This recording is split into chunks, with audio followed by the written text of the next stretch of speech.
In 2014, an Indian brand achieved unthinkable. They toppled a global giant called Samsung to become India's #1 phone brand. They were on top of the world, but 4 years later, their market share was less than 1%. This wasn't a slow decline, it was a collapse.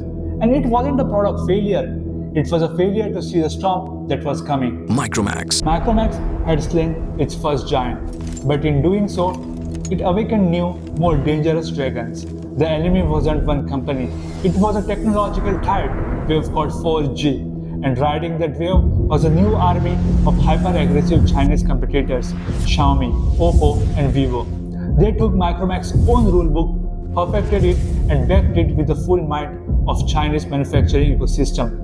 Micromax was suddenly in a war it wasn't prepared for, fighting on a battlefield that had changed overnight. The conflict became a brutal fight for survival. The story begins with 4 friends, Rahul Sharma, Rajesh Agarwal, Sumit Kumar, and Vikas Jain. They weren't the phone experts, they were IIT entrepreneurs. They looked at the Indian market in the late 2000s and saw a massive gap. The Indian consumers was unique.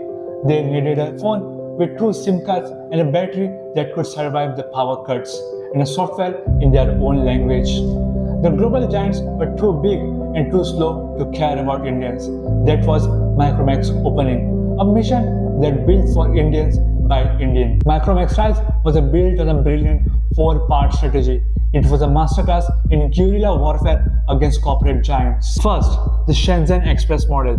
Micromax owned almost no factories. Their genius was in their supply chain. They operated an asset-high model, identifying ready-made phone designs from manufacturers in Shenzhen, China. They would make specific tweaks like a bigger battery or a better camera and brand it as their own. This made them incredibly fast, flexible, and most importantly, cheap. Second, hyper-localization. This was their superpower. They did not sell phones, they sold solutions to Indian problems. They launched a phone with a 30-day battery life. It was a sensation. They pioneered dual SIM phones. Their iconic Canvas series democratized the smartphone, giving millions of Indians their first taste of a large screen Android device at a price they could actually afford. Third, aspirational marketing. They needed to look like a world-class brand. Their masterstroke, signing Hollywood star Hugh Jackman, an Indian tech brand with a global A-lister, was audacious. It instantly gave them credibility and made the brand cool and aspirational. Fourth, deep distribution. While global brands focused on big cities, Micromax went deep into India's Tier 2 and Tier 3 towns. They built a massive network of small, local retailers and putting their products within arm's reach of the real mass market.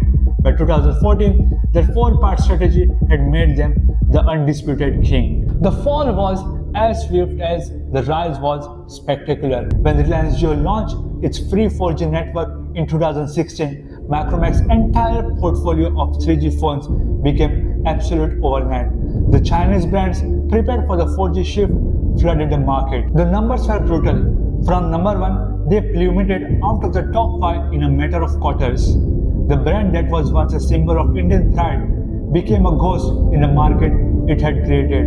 A national champion had been dethroned on its home turf. So, what's the real lesson here? The Micromax fall was a perfect example of a concept called the Innovator's Dilemma. It was a framework developed by Harvard professor Clayton Christensen. The dilemma is this: the very things that make a company successful can cause its downfall. Micromax was incredibly successful and profitable by selling 3G phones to Indian mass market. Their supply chain, inventory, and their business model, it was made for all this. When 4G emerged, it was a disruptive technology. For Micromax, shifting to 4G would have meant abandoning their profitable existing businesses to chase a new, uncertain market. They hesitated, but for the new Chinese entrants, 4G wasn't a distraction. It was the only opportunity.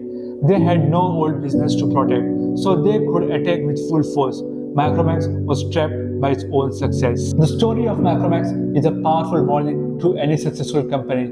Are you so focused on what's working currently and you are not aware of what's coming tomorrow?